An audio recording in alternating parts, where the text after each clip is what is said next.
production here. Right.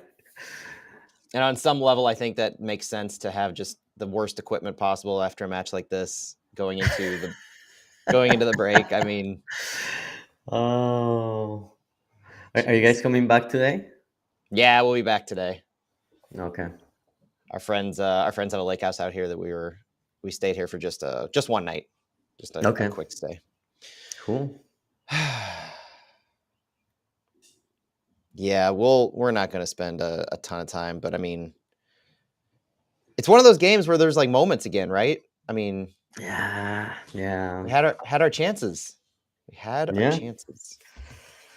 Yeah. We had chances, and then even Hakwar said it on the press conference, and it just sucks to give a goal like that.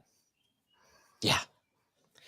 I watched that goal that we gave up like a dozen times, and I'm still trying to figure out, like, maybe it'll come to me when we talk about it, but I'm still trying to figure out what exactly happened. Like, the one player that we talked about on our preview, Willie Agata, the one player who's like ascending like none other this year in the absence of guys like Russell, and he somehow finds his way free. We Yeah. we have a penchant for identifying really good players that could hurt us and then letting them hurt us. Like, we're good at identifying it. The team's good at identifying it. I know they are, but I don't know. They just can't figure out how to stop them.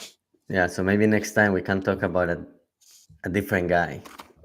Maybe. Yeah, maybe we'll do a little reverse psychology. That Portland Timbers game that happens on the first game back, maybe we'll talk about just some like depth piece, somebody on their supplemental roster Right. who this is the guy to target, and we'll get it to uh, work. yeah. All right, you ready to do this? Yeah. Let's do it. All right. Probably spend, I don't know, 20 minutes or so on the starting 11 itself, I'm sure. Absolutely kidding, but it's a weird one. All right.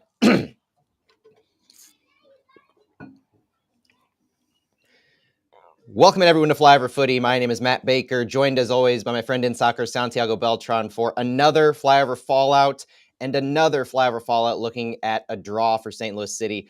Santi, we're recording the day after. How are you doing? How are you feeling after this match? And it's the last one before a nice long MLS break. So how you doing? Doing great, Matt. Last night I was in Kansas City. This morning I'm in St. Louis. Got back around 2 in the morning and just ready to talk about last night's game. And to be honest with you, like you said, I were here to talk about another draw, but somehow I was missing my friend Mr. Draw because the team had lost 3 games in a row. So we'll see if a draw is good or it is enough. But at least the team didn't lose. It's one of those where it starts coming into it where we know we need a win. We're disappointed in how the match ended, in the fact that we lost points from a winning position, but big picture, last few games, you do see some kind of growth, right? You see some kind of positivity for us to build upon. So at least there's that.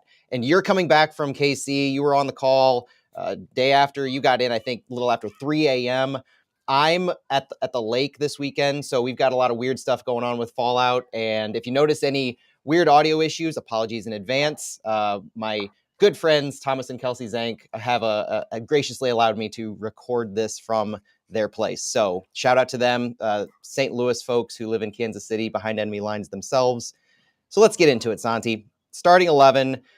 A 3-4-2-1 is the way that this was referred to, I think, on the broadcast, but definitely on places like FOTMob. I actually saw it play out more like a 3-2-4-1 with as high as guys like Johnny Klein and Thomas Totland were playing. But the lineup itself was Roman Berkey, Kyle Hebert, Tim Parker, Jay Reed in the back three, Thomas Totland, Jabulu Blom, Akil Watts, Johnny Klein were our midfielders, Eddie Leuven, and Cedric Teuchert making his debut in the attacking midfield with Nugby Thorson up top. And this is where I personally had some question marks and some flags going off in my brain when I saw this, because when the club announced Cedric Teuchert, they announced him as a midfielder.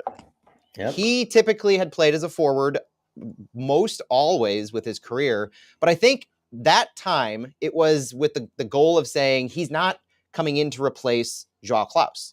he's coming in to augment, to complement, to play the Nico Gioacchini role, essentially. I think that's a pretty spot on way that we can think about what he was brought in to do. But it was immediately eyebrow raising to me that in that position where he has familiarity with the nine, with the forward position, that he would come in and even play secondary in that position to Nukvi Thorson, a guy who I have had no issues necessarily with on the ball or the way that he's finishing some of his chances, or at least getting himself in a position to finish his chances. I think he's been doing admirable up there. It's his role at the press. And I saw more of the same with that. So I was concerned when I saw this lineup, as much as I was excited to see Cedric Toihert in there.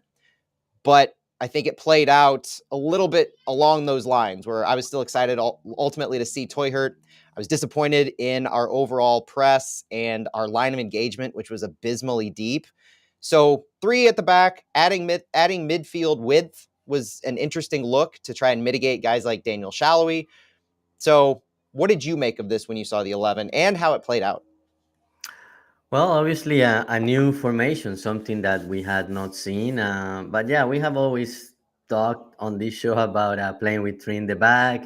Mm-hmm. And when I saw this, my first thought was I like three in the back, but Jaden Reed is one of the three, and he's a left back, so I wasn't sure. He did have a great game, though, but I wasn't sure when I saw it, and great to see Toyhart getting his first start with the team, and also seeing him on a role we weren't expecting him to be. We on our consensus lineup we had him as a number 9 and Nugby Torison as a left winger. But Mm-hmm. I think at the same time Hagwar probably just wanted to stick with Torison as the number 9, and it worked because he scored, and now he has scored 3 goals in 6 games, 3 out of the last 8 St. Louis City goals. So he is looking more confident every time. So I like that he stayed as a number 9, and it was a good lineup. It was a good lineup, something Mm-hmm. new. Very important game for St. Louis against Sporting KC. Both teams needing a result. So yeah, to me it looked like St. Louis really understood the assignment and put a lineup out there that will compete with Sporting KC. Arguably the strongest lineup they could have put out, I think, too. And I liked the interplay between Toihert and Thorson. I thought that was really well done in multiple aspects. I thought the transition was working in the first half. You saw Toihert right off the bat, honestly, get involved. Just a few minutes in, he had a perfect recovery near midfield. I estimated it like a 50-plus yard run, nearly losing the ball early, recovering his own possession. Ultimately, it fizzled out in that particular sequence. But that showed the individual talent, the quality that he can bring in transition, not necessarily as a target striker, but what his role can be in progressing the ball up the field, getting it to someone like Nuki Thorson. And that actually was a pretty big benefit, the way that he played off of Thorson, leading to the goal later on. But you had multiple moments of Toihert in particular early on. I mentioned that sequence. You had one at 24 minutes where he had open space to receive a ball. He was dispossessed. I think the one time he was dispossessed, but then just a couple minutes later, Nuki Thorson played him into transition. So you're seeing them play off of each other, even though the shot missed wide, ultimately called offside. So it didn't really count for the stat book. But they had these moments, and that's what the first half was characterized as for me. It was these quick individual moments from St. Louis City because they had such a low percentage of possession. Again, this is a team that came in and they said, we are going to let and force SKC to have the ball, and SKC was all the willing to do that. So they spent the entire first half possessing. If you watch the momentum charts, it looked like SKC was off the charts, but it was just that they had the ball. And St. Louis was willing to do that. They had a good defensive shape. 3 in the back worked. You're spot on. They understood the assignment and they followed it to a T. So before the goal happened, I mean, were you impressed with how this St. Louis team was, or did they have too few chances for your liking? Yeah, I would have liked to have more chances, and although three in the back worked for the most part, at times there was a lot of space for Sporting KC to work with, and that led to some chances. And thanks to Roman Berkey, the game was scoreless up until the City scored. He had Absolutely. I believe 5 saves on the first half, and I believe those were his only saves of the match. I don't think he had any on the second half.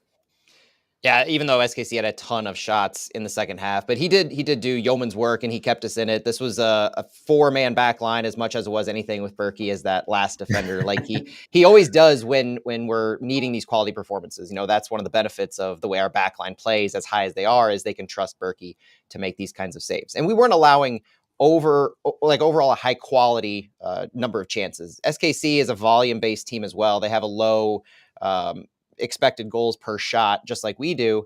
And so this was pretty typical. And I think St. Louis was willing to play that game. They were willing to give, even though we'd been burned in the past on some of these longer, low percentage chances, St. Louis was willing to do that. And Berkey was in form, as he always is, to stop them. But Santi, one of the things that I love to tout is 3 moments in a game that can really change things for long periods of time. I think the beginning of the game is the tone setter for everything, but also you look to right before halftime and right after halftime as the other most meaningful moments of a game that can change things, not just on the field, but in the mindsets of players for long periods of time. Right before half, you have to sit with whatever just happened in the locker room. Right after half, you had the opportunity to set the tone for the second half. So I thought it was really important that we scored a goal when we did, not just the fact that we scored the goal. So let's look at it. 42 minutes. Nuki Thorson got the credit for it. It began with Jabulu Blom clearing the ball out of City's defensive penalty area. A high clearance recovered by Akil Watts on the right side. Still in our defensive half, Watts had a nice move to beat his defender and then had a beautiful cross on the ground from the wing over into the middle. And if you pause this right where that pass is made, you can see City having all of Johnny Klein, Edu Leuven, Cedric Teuchert, and Nuki Thorson sprinting with only 2 Sporting KC defenders between them and the goal. You had the center back Robert Castellanos and midfielder Remy Walter. That's that 4-on-2 in transition. I mean, you cannot script this any better. The cross reached Johnny Klein on the left. Klein caught it in stride, played it up to Nuki Thorson, who is crossing from the central to the left side ahead of Klein. And as he's passing, as this is happening, Cedric Teuchert makes an underlapping run to get from the left to the central area, trying to draw some defenders away and create space for Nuki Thorson, who received that pass. Once Thorson received it, quick step over, almost loses the ball while he's sending Robert Castellanos into the other part of I-70 over there. After Castellanos slides past Thorson, Thorson recovers it well enough and thankfully puts it in the back of the net, because if he hadn't scored this one, I think Edu Leuven in particular would have lost his mind with how open he was at that chance. Now, it was difficult. It would have been difficult for him to get the pass over. Wasn't going to be a gimme by any means because he had traffic in the way. But at one point, even Johnny Klein was pretty open right in front of the net as Thorson was making that shot. Thankfully, he had the quality of the touch. He pulled it back together and he sent St. Louis up 1-0. That was a great goal, and that cross or switch, something we don't see very often from St. Louis. And Johnny Klein, I think we had talked a little bit about him regressing or maybe sometimes holding the ball for too long. But this time he saw Torison and gave him the ball right away. And then Torison, it was like that specific play. It was like an up and down play. Like at times, his touch is not great and he ends up losing the ball. So when he almost fell, I was thinking, oh no, he's gonna lose possession, and we're gonna hear about this for the whole night from people on social media and maybe tomorrow. And then he recovers, and he just put together a couple of great moves, and just he found the space and shot it outside of Team Milia's reach. That was great. As much as I dislike how he presses and leads our press, he has really grown with his quality on the ball and his ability to play in transition off of others. I was impressed with his movements in this one, and ultimately, yeah, he almost lost possession, but he didn't. And that's what you really have to look at, is he kept possession as much as he almost tripped over himself there. It was a beautiful recovery. It was a beautiful shot. And it sent St. Louis up at half in the most important of times. With all of the shots, with all the possession that SKC had, for St. Louis to to put the knife in them at this point was so critical. And they started the second half just as they left the first half off. They had, I think, 3 shots right in the first 3 minutes of the second half. And it started with Knutby Thorsen almost having a brace there at 46. It was a goal that I think John Hackworth said post-game that he really thought Thorsen was going to score in this one. And oh boy, would that have changed every single thing for the rest of this game. If only that ball had a slightly better touch and it didn't go wide right. But then right afterwards, you had Edu Leuven feeding Johnny Klein over the top. So we're showing in the beginning of the second half a really good ability to be able to break the SKC line. The opportunity was there. We were taking advantage of it. We were going direct to goal. It was fast paced. It was exactly what we needed to do. But the problem is it kind of stopped at that point. After about 47 minutes, and then 48 minutes, Tim Parker looked like he rolled his ankle on a block shot coming down on it. So you're starting to see that twist and that turn right there. After that happened, we didn't get another shot off until I think it was 86 minutes at that Leuven Glover sequence. Yeah. Mm-hmm. But we went, I think I counted, SKC had, from that moment where St. Louis had their shot at 47 minutes and from when Leuven had his at 86, SKC had 12 shots. St. Louis had 1. And that is a problem in the second half when you're going this long stretches of time without being dangerous in the slightest while you're making these defensive and tactical substitutions. It really was kind of silence from St. Louis until we started making subs. When Cedric Teuchert exited, played 63 minutes in his first appearance for St. Louis City, he gave way to Jose Kojima. Johnny Klein also came off for Anthony Marcanic, kind of like for like subs where Jose Kojima's in more in the attack and Anthony Marcanic is slotted back in that left mid, left wing back type role. I didn't necessarily mind this. We've seen Marcanic play that role a little bit more. John Hackworth, I asked him about Anthony Marcanic this past week and how he sees him in the depth kind of.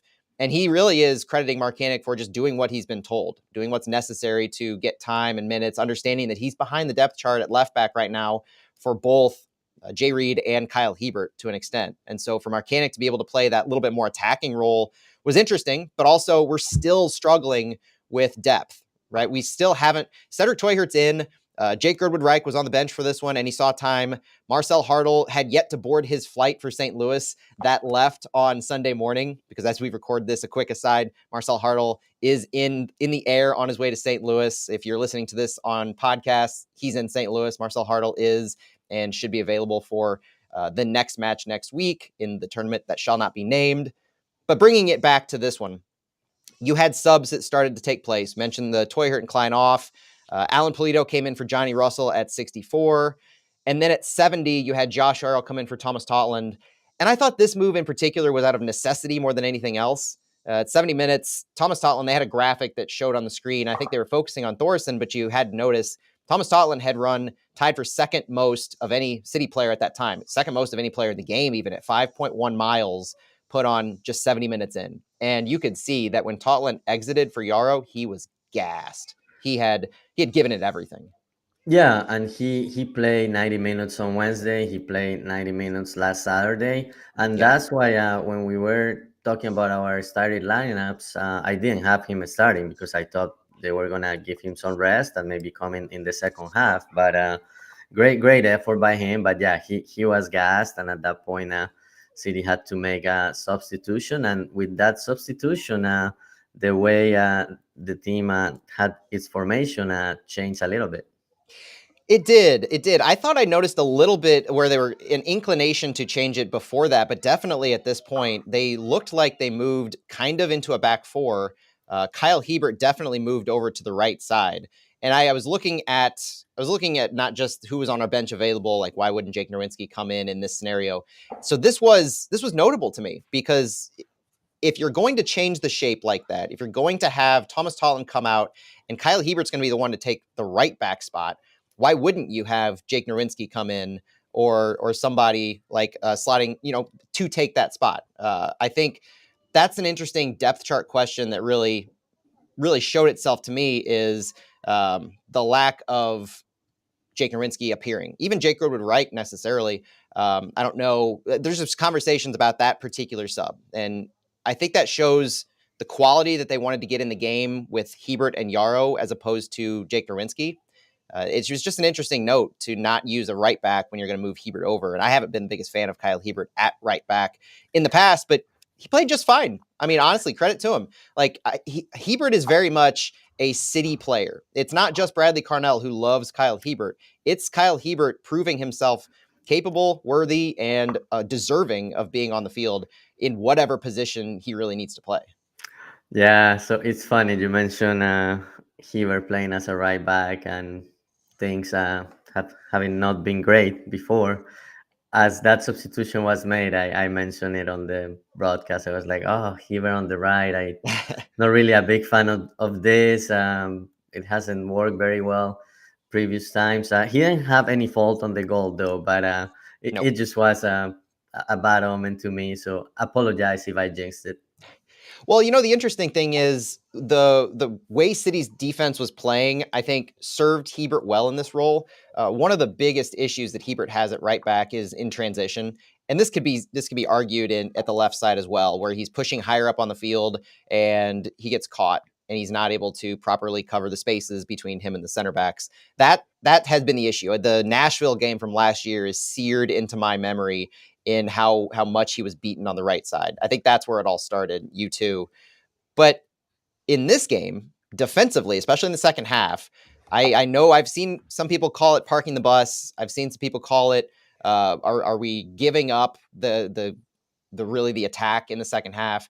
But I saw it more as if we continued what we were doing from the first half, which was playing deeper, playing defensive, and then waiting for our opportunities to hit them on the counter. The line of engagement post game was 5 to 10 meters deeper towards our own goal than it usually is for City. It was around 35 meters or so. That's a really deep line of engagement on average for St. Louis City. This is not a St. Louis City typical game where we're high pressing, creating the high turnovers and forcing or creating high challenges at the very least. So in the second half, I think it just manifested itself as looking like parking the bus because we didn't have any attack to complement like we did in the first half at times, like we started in the second half. So it made it seem like we were trying to park the bus when that was just more the consistent defensive philosophy the entire time. And that's one of the reasons why I think Kyle Hebert was served so well on the right back side, tying it all back together. And why I wasn't looking back on things necessarily. I think you can argue that was just a fine sub, especially if you're looking at wanting to keep Hebert's overall quality instead of Jake Nerwinski. Yeah, it was okay, but I don't know if this is coincidence, but a lot of times when we make subs and change shape, the opposing team scores a few minutes later, and I don't know if it is miscommunication between the new guys that came and the guys that were already on the field, trying to figure out what the new formation is and the roles and who is marking who. But it could be coincidence, but to me it feels like it happens often. I don't think it's coincidence at all. I think City, when they make these moves, especially later in the half, and they try to change something tactically, or they have different personnel that's in a maybe not an unfamiliar position necessarily, but they just trying different things, they do get burned. And it happens often. It's happened multiple times when they are not able to get the momentum that they want to create from those substitutions. In this one in particular, though, I think I was just frustrated in the I don't even know how to put it into words. I was frustrated in how we allowed the goal because it wasn't a mistake in transition. It wasn't even, I would say, a formational issue. Kyle Hebert at right back had nothing to do with this goal being allowed. Willie Agata, the guy we were talking about on last week's show, previewing, saying this is the guy to watch, the guy we were talking about before we started recording, saying how, of all people, are we letting him score again? It was I it was just kind of an embarrassing goal. And I think John Hackworth was as frustrated with it afterwards, just not really sure how we can allow this type of goal this late in the game. Tired legs, lack of depth, those are some of the reasons I guess you have to point to, because otherwise you just individual lapses in judgment and in marking. Willie Agata scored a header at 73 from Alan Pulido. It was Kansas City possessing the ball again. They had the ball in their attacking half. City was dropped back. This was as far away from a transition mistake as possible, something we had done before in the past few games. SKC just moved the ball out intentionally to Alan Pulido, very methodically. We had time to adjust for him receiving the ball out wide. Kyle Hebert went to engage, and when he did, we had plenty of numbers in the box. We had Tim Parker, we had Jay Reed, we had Anthony Marcanic in front of them. The coverage was there. They just lost where Willie Agata was somehow. It's inexcusable and really, really frustrating because if you look at Tim Parker and Jay Reed, it almost looks like both of them at one point in that movement are both looking at Daniel Shallowy. They're both checking where he is on the far post to make sure that he's covered. Credit to him, I guess, for marking that far post because we've been beaten there before too. So check the far post. You're good to go. You don't need two players watching for it. Jay Reed had Daniel Shallowy, it looked like. His eyes were on him for most the entire play. But it's Tim Parker who notices Shallowy and then kind of seems to be guarding space. You know, we talked at the Vancouver game before about how they like to defend space. That kind of looks like what Tim Parker was doing, was trying to cover space in front of Roman Berkey. And you had Willie Agata, who was pretty close to Parker. It's not like he came out of nowhere, he dropped back, and then he made the run. He was inching towards goal the entire time, right behind Parker. And suddenly he just faded a little bit between Parker and Reed. And it was just enough space to find where Alan Polito put the ball. It was a beautiful cross from Alan Polito. Credit to him for putting the ball in that position because it looked like it might have been going in on its own or at least getting to that far post by itself. And Willie Agata just found out where he needed to be for that layup and evening it 1-1. Where do you put the fault on this one? I think it's back to what I was saying when substitutions are made and you change shape. And you mentioned Jaden Reed and Tim Parker, like kind of being around the same part of the box and just not understanding who needed to mark who. And yeah, it's just a second or two, but if you make the right decision, then you get born. But just thinking about how Sporting KC created that goal, Matt. So there was a clearance by Kijima at 71:46, 21 passes. Sporting KC was going with the ball side to side, and they kept the ball. And the goal was scored at 72:51, 1 minute and 5 seconds later. And City didn't have a chance to get the ball back. What a sequence. We talk about 10 plus offensive passes in one sequence. That's absolutely absurd. So you wonder if it was the mental lapse of the consistency in which they needed to be turned on to what SKC was doing without really an ability to turn the ball over. It didn't seem like they were as interested in forcing that high turnover when they were dropping back, low block, St. Louis City low block, trying to hit on the counter. It almost seems absurd to think about in retrospect, but that's what they were doing. And when push came to shove, there was that mental lapse. And I do tend to put this on Tim Parker, me personally, a little bit more than Jay Reed, because I felt Jay Reed's job in that role at that moment at the end of the play was to cover Daniel Shallowy. Shallowy far post. Jay Reed, that was his position. Anthony Marcanic on the far left side was in front a little bit more. He was out wide. He wasn't near Shallowy. He looked like he was trying to guard the space in the penalty area. And so Jay Reed had eyes maybe on because he was facing forward, but I think Tim Parker, that was his guy to be watching. So frustrating that it was tied up, but we had a chance. It wasn't over. This was far from over. Before we had our big chance, the sub was made to give a second debut for St. Louis City. Jake Girdwood-Wright came in along with Caden Glover for Akil Watts and Nuki Thorson, answering the question that I had posed earlier in the day of, if Jake Girdwood-Wright sees the field, will he be a midfielder or will he be a center back? And he came in his old position, the position he grew up in before moving to center back last year for Sydney, as the center defensive mid. And he complemented Jay Reed, Tim Parker, Kyle Hebert, and Josh Yarrow. So JGR comes in, Caden Glover comes in. We have a like-for-like substitution going on. And then just a minute and a half or so later, you had the absolute best chance of anything we've talked about. My opinion, the best chance of the entire game. And it comes from a high press turnover. High press, I use in air quotes because this was a mistake on Kansas City as much as anything, where Tim Melia looks like he tried to play it out of the back. Poor touch. We were able to pounce on it. And then just as Edu Leuven has eyes on goal, he hits Caden Glover in the back. And is this not the perfect symbol for how this season is going, where you do what you need to do to come back and you get in your own way, quite literally, where I mentioned there were 12 shots between our sequence at 47 and this sequence. Those two shots from Leuven and Glover made up well over half of our XG in that entire second half. That was the single moment. Glover didn't really have as much bite or openness as Leuven did. He was just trying to clean up the mess. But man, that goal is one that you absolutely want back. Yeah, that one, and Chris Geffhard also mentioned on the chat Edu Lewin hitting the post on that free kick Yes. right before Sporting KC got the equalizer. Great shot by Leuven, and just by a few inches, it will have been the second goal. But yeah, it's just a few inches have kept City away from winning 2 or 3 games that will have it in better position on the table right now. 2 points lost in this one. You have to feel we lost points from a winning position again, and we ended a streak. Unfortunately, Indiana Vasilev didn't go, and so this was his first game where he did not appear for St. Louis City in all competitions.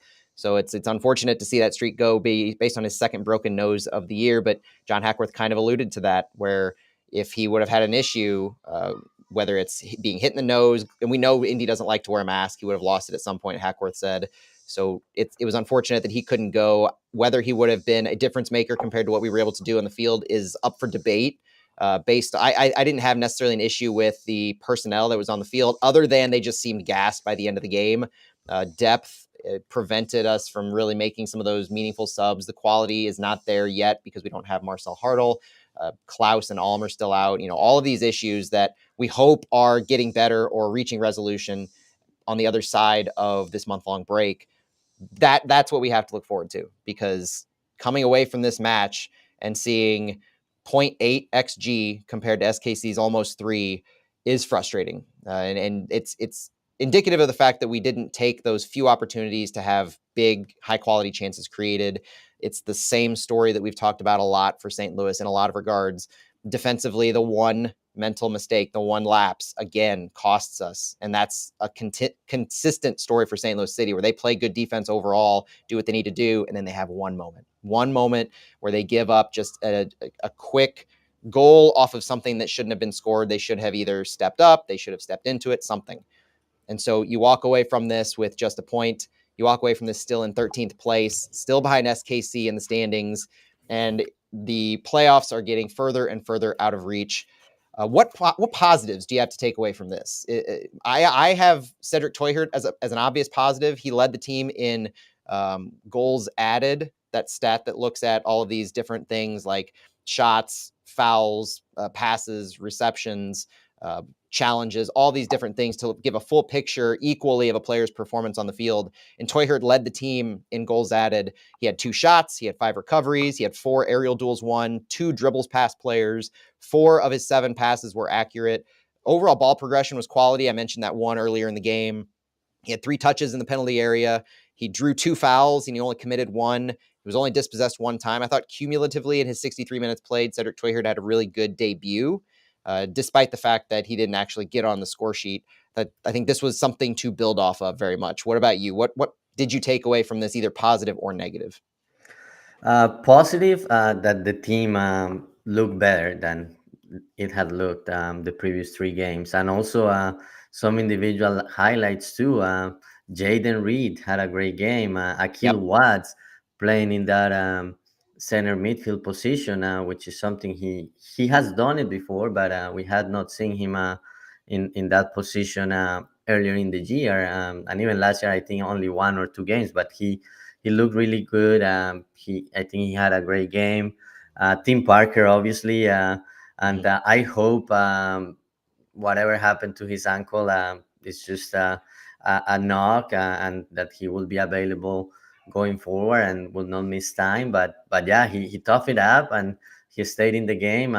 There was a portion of the game where the coaching staff was thinking about subbing him out, and he told them, "No, I'm staying." So, Yeah. so that's great. That's the kind of leader the team needs during these tough times. And the negative, just the critical moments is still a problem.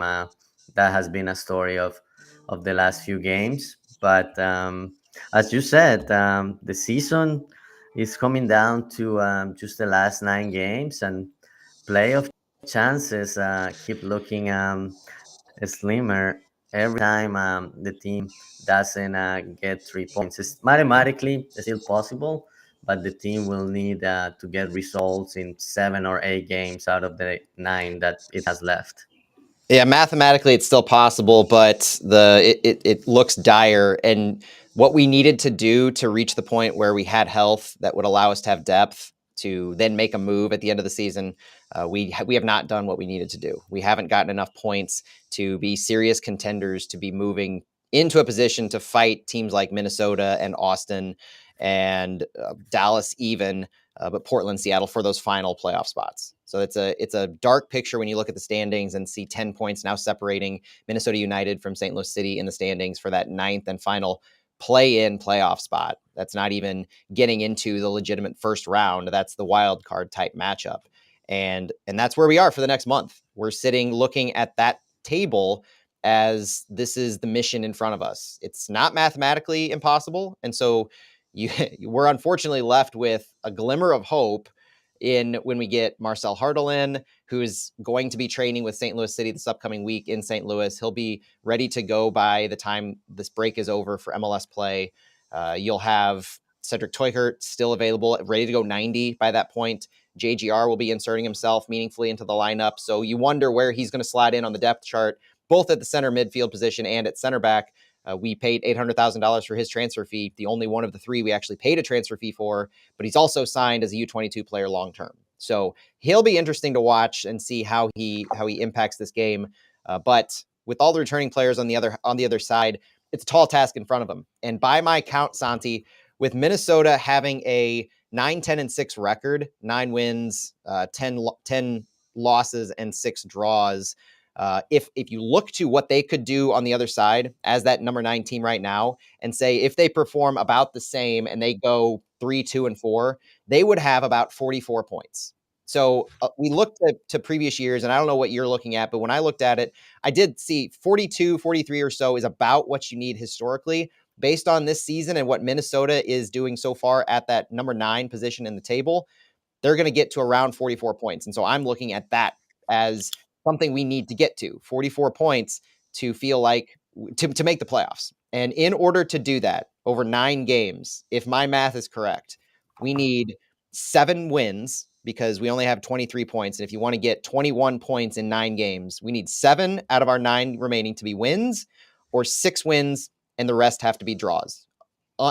Basically, we have to go unbeaten to end the season. Is this, we talk realistic and we talk mathematical. Mathematically, we know we're into it, but how would you classify or characterize our realistic chances, maybe percentage wise, or just how you're feeling going into this break?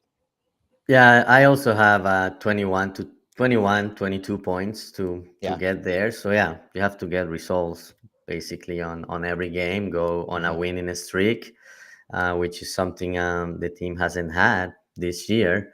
But maybe with the new players, the team will play better and get more depth. Some of the injured players will come back, and it will be a different team after the break. But it's just a huge task. Even if you have the most talented team, just asking from the team to get results on every game, it's a very difficult task. We saw that with Inter Miami last year when they got Messi. The Mhm. first few games after the break, they were getting the results, and it looked like it was going to be possible. Then they were hit with some injuries to Messi and to other players, and couldn't finish the job. But yeah, there is a chance, and the team has time to regroup, to get fitness, to get all the new guys in great fitness, ready to go 90 minutes when the league returns in August 24th. And yeah, maybe it will be possible, but just too many results the team has to get. One positive, Minnesota is the team holding 9 plays. City plays Minnesota twice, so That's right. that's 6 points. If you win both of 2 games, basically that 10-point gap becomes a 4-point gap. That's right. And that's the positive that I want to have as the takeaway. So we mentioned the direness, we mentioned the mathematical likelihood, but on the other side of this break, we are going to have more significant depth than we've had the entire season. barring any injuries, knock on wood, during this time, we expect our depth to be as good and better than it's been this entire season, back to 2023 quality, and then improving upon that with the actual players who are going to be on the field. So we will have not only the best looking roster capable of making this kind of run, but we also have experience in this kind of a run for St. Louis. All of these players, Klaus, Leuven, Berkey, Parker, all of these leaders on the team have experience in multiple games won in a row from 2023. They know what it's like. They know what it takes. 5 wins to start the season. Why can't we have a juxtaposition of 5 wins to start 2023, seven wins to end 2024? I mean, the story is ripe for the writing, and I think these players have it in them with the growth that we've seen in, I would say, the cohesiveness in the past 3 games, because we're not that far removed from the match. I think it was Colorado where Chris Durkin said they were fragmented in the locker room, and we're talking about cohesion off the field, players playing for themselves. We've seen a marked change in the past couple of games on that front. Build upon that, get yourselves to a point where you have health, you have depth, because on the other side of this, you're looking at 2 games out of our remaining 9 where the opponent is of considerable quality in comparison to yourself. We're talking LA Galaxy on September 1st, and we're talking LAFC on October 2nd.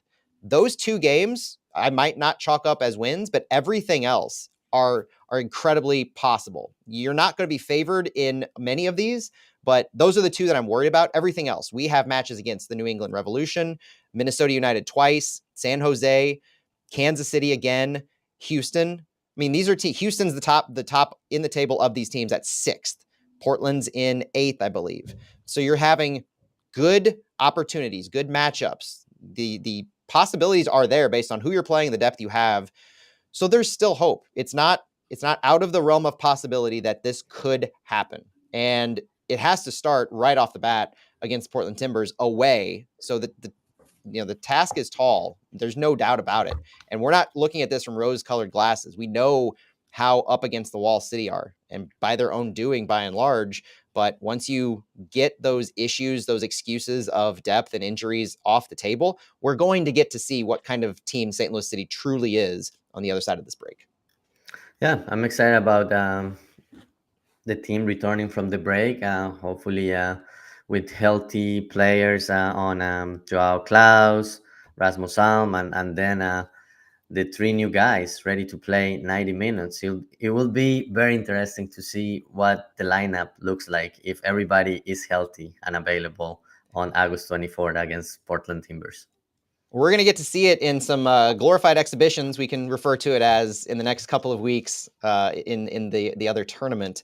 But that's it for us on Flyover Footy's Fallout, looking at the 1-1 draw against SKC. Thank you so much for joining Santiago Beltran and myself, Matt Baker, for this look at St. Louis City's last match before the break. And we'll be back this week with a couple different things. Santi and I have something special towards the beginning of the week that we're going to have. It should be fun. And it should be informative. I think you're going to like this one. But stick with us. Join us listening on your podcasts. I don't think we're going to be live streaming what we have in mind, but keep your eyes and ears peeled. And thank you so much for joining us, as always. And we'll talk to you later. Vamos, City. All right, Santi. All right. Good job. Good job. Kept it around 40. Nice job. Yeah. That was good. All right. Thanks everybody for joining us on this Sunday. Enjoy the rest of your day. Talk to you later.